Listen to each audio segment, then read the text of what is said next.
This is a marvelous picture of star explosion taken by Hubble telescope. The star is called SN1987A. It is one of the greatest cosmic explosions and is referred to as supernovas. It is 163,000 light years away and it is exploded 161,000 years ago. Subhanallah. But it was only until 1987 that the explosion was seen when its light reached us. Subhanallah. Allahu Akbar. Astronomers say that the diameter around the explosion was 20,000 light years. A light year is almost 9.5 million kilometers.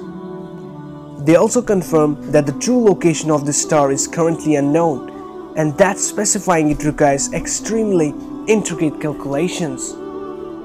In front of such a great sight, we express our humility to Allah and can't say anything but all glory to Allah, the creator of this universe, who not only knows the settings of the stars but also calls them to witness.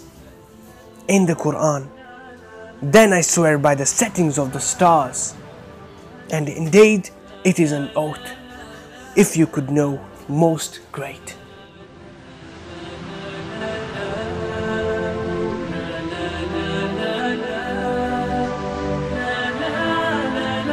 Subscribe our Sense Islam YouTube channel and hit the bell icon to get notified whenever we upload a new video.